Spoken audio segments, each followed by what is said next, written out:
Okay, we're middle of Tefillin.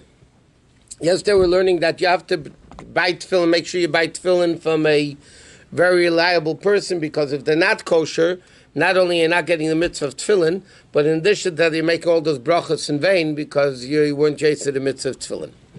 Now, Tefillin, interestingly, some parts of it is what's called halacha Moshe Sinai. For instance, the straps being black, that is halacha Moshe Sinai. That was given over to Moshe Rabbeinu at Har Sinai. The boxes to be black, the boxes of the Tefillin, is not halacha Moshe Sinai. It's a custom. Why is it a custom to make the Tefillin boxes black? Because it looks nicer that way.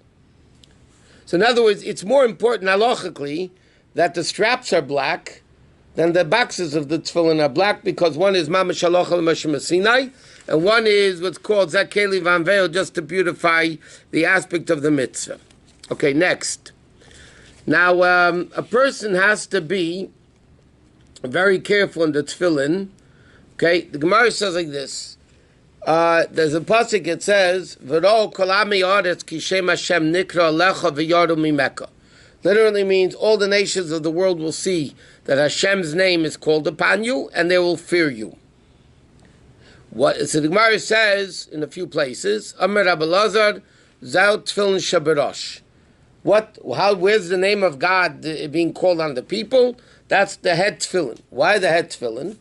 Because on the head tefillin there's two shins, and one on each side, 1 3 and 1 4, that we'll discuss whenever. Why one has 3, one has 4? And that stands for Shin Daled Yud Shaddai, which is the name of Hashem. So therefore, the pasuk says that all the nations of the world will see that Hashem's name is called upon you, and they will fear you. Which is the reason, as the Rebbe himself explained, why the Rebbe started the Tefillin campaign a few weeks before the 6-Day War, in 1967.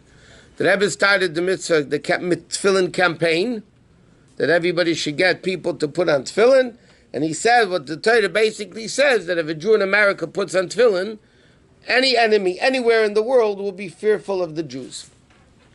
So therefore, now, when a Jew puts on in the morning talis and tefillin, okay, so we learned in the past, first you put on the talis, and then you put on the tefillin.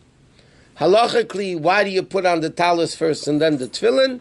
Because there's a rule in halacha, tadir v'she'ena tadir kaidim.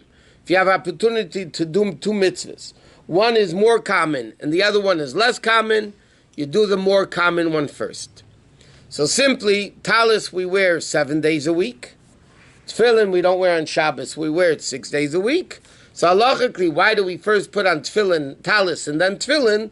Because talis is more common than tefillin, so you put on the talis first and then the tefillin. Kabbalistically, there's another reason why we put on the talis first, and that's because the talis is the encompassing level, the makif level, like the garment, and tefillin represents the hand and the head, which are the internal garments.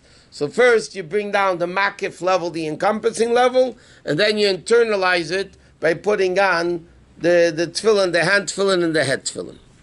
The earliest one can put on tefillin in the morning is at the same time as Shema, which is basically when you're able to recognize your friend 4 amas away, 6 feet away, and that's basically it. Now, the Torah says, we know that a right-handed person puts on tefillin on the left hand. A left-handed person puts on tefillin on the right hand. But where does that come from? Like, where does halacha learn that out from? So the answer is in one of the psukim, not in the Shema, but in Vayikviyacha, that we read in Kaddish Tikko B'chor, it says, Vayalecha la'es al yodecha. It should be for a sign on your hand. Now normally Yodcha in Hebrew is written Yud, Dalet, with a long Chaf. Chaf Sofit or Langa Chaf, whichever you call it. But in that pasuk, the Torah says Yodcha spells Yud Dalid Chaf Hey. It's in Parshas Bay. The Torah says Yodcha in the Sefer Torah and in the Chumash is spelled Yud Dalid Chaf Hey, which could also be read Yodcha, your hand. But halacha says Yod. Why does the Torah write Chaf Hey? instead of just the chaf, because yodcha that way is two words. Yad keha, the weaker hand. So the Torah says clearly, v'ayalacha la'is al yodcha. Where do you put the sign of the hand tefillin? On the weaker hand. Now, what is defined in halacha as the weaker hand? Could be a lot of things. What do you make? What's the definition of the stronger hand versus the weaker hand? So halacha says the fact that by tefillin it says in the pasuk ukshartam la'isa yodecha, you should time for a sign, and the next pasuk says uchsaftam al mezuzah beisacha visharecha, you should time for a right in the mezuzahs.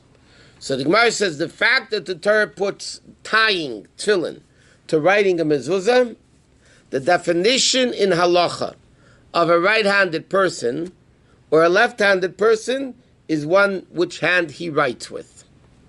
If you write with your right hand, then you're a right-handed person. If you write with your left hand, then you're a left-handed person. That is the primary way of figuring out if you're right or you're left. Now the question is, and this is a massive, massive argument in halacha, what happens if a person writes with his right hand and does everything else with his left? Or they write with their left and they do everything else with the right. Okay, there's a lot of such people, right? A lot of such people. So this happens to be an argument between the Alter Rebbe and the Tzemach Tzedek, the grandfather and the grandson. And it's difficult to understand what the Tzemach Tzedek, because in the Tshuva, the Tzemach Tzedek doesn't even bring down his grandfather, which is shocking because it's clearly in Alter Rebbe Shulchan Aruch. So there's a whole question, but the bottom line is like this. The Alter Rebbe holds you go by the writing only, which means, according to the Alter Rebbe, if somebody writes with the right hand and does everything else with the left, or writes with the left and does everything else with the right, you go only completely by with the way the person writes. You write with your right, you're right-handed. You write with the left, you're left-handed. That's it. It doesn't matter what everybody else goes. Tzemach Tzedek argues, Tzemach Tzedek holds that if you do everything else with the left, then you're a left-handed person. That means everything else with the left. But let's say a guy writes with his right and throws with his right. Yeah, throws a ball with his right, and everything else he does with the left. Then he's a right-handed person.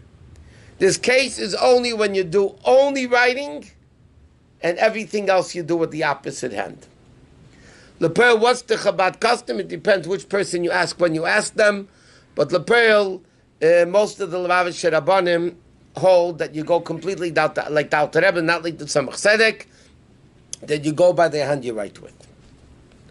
I know they're going to tell me there was a Yechidus with the Rebbe, and the Rebbe told somebody differently, but it's not, the facts changed about 30 times in that story, from the way it was first printed somewhere, and then the way the guy told the story. It was a whole in mishmash. By the way, what some people do, they do both. In other words, if let's say a guy writes with his right and does everything else with his left, if you want to be fanatic, you'll put on tefillin for davening like a right-handed person, the way you write, and after davening, they'll put it on the other way, on the left hand. The same tefillin? The same tefillin. And then they put on Rashi and Rabbeinu Tam like that too. But again, very few people do that. The halacha is you go completely by the writing. Bottom line, halacha, you go by the writing and what you write with. Now, what happens if a person writes with both hands? Then you put on both of them. No, then you put on your foot. So what happens if a person writes with the right and the left? So Lepel, then according to Kabbalah, according to the Zohar, you have to go by the right hand. Then you still consider right hand because that's the more choshev and the more prominent hand anyway. Okay, that's the question of. But where do we learn this out from? By the way, because the Torah says yadcha, and it's yad chaf hey, yad kei, meaning the weaker hand, and the definition of strength or weakness is based on your writing because of kshartem uchsaftem. Where do we learn that the poem has to be square? That is all halacha Moshe Messina. In other words, there are very few halachas that the Torah says about tefillin. It's one pasuk, basically, or says a few psukim 4 times, but it's the same pasuk. Ukshartam la'ois hayodecha, time for a sign on your hand. Vayilo teitafes beinenecha. It should be for a sign in between your eyes. Rabbi, בספר תורה כתוב יותך י"ד כ'. Hey, that one time in Parshas in Parshas Boy, one time when it says in Vaya Kriyacha, it says Yodcha, it's written Yod Daled Chav Hey. The Torah. The Torah. בתפילה ידך י"ד. If the Siddur probably writes it the way it's written in the Chumash. Why not? I saw it also. Yadchai Yudalet Chaf. Yeah. Ukshartum lois al yodecha is written that way.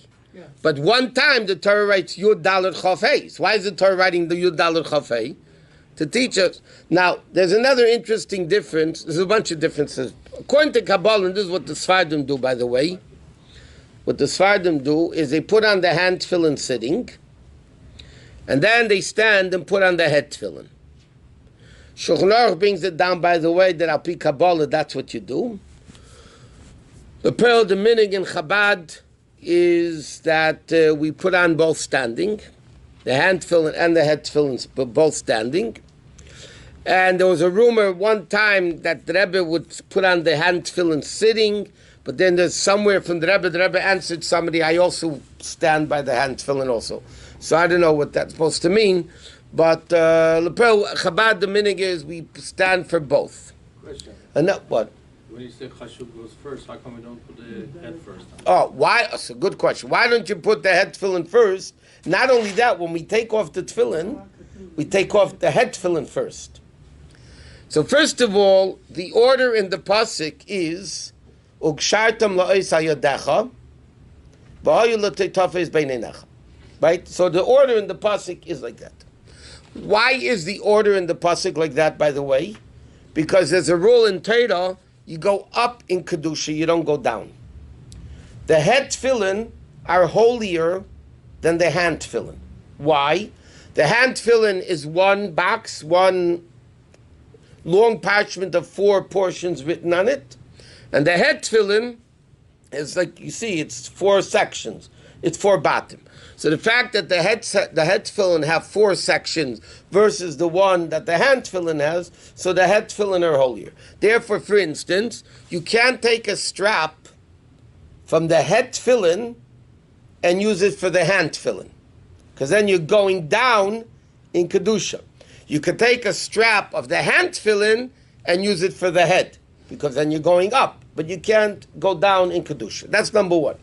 Number 2, the pasuk says like this: Teitafos is plural. Ukshartam is time for a sign on your hand and for a sign between your eyes. Teitafos is plural.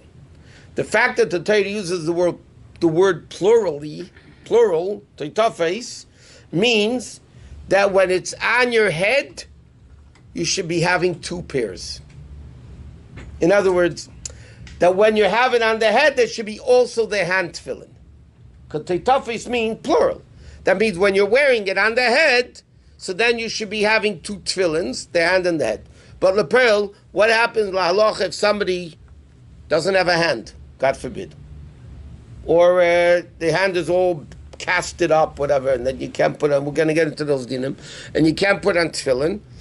The din is, the hand tefillin and the head tefillin are 2 separate mitzvahs. It's not like lulav and esrig. If you're missing one of the 4, you can't do any of it. The hand tefillin is one mitzvah, the head tefillin is another mitzvah. If somebody cannot put on the head tefillin, they only put on the hand tefillin. Let's see, the whole head is bandaged, whatever. They can't, for whatever reason, they can't do it. Or if you only have the head tefillin, you put on the head, not the hand. Okay, to be continued.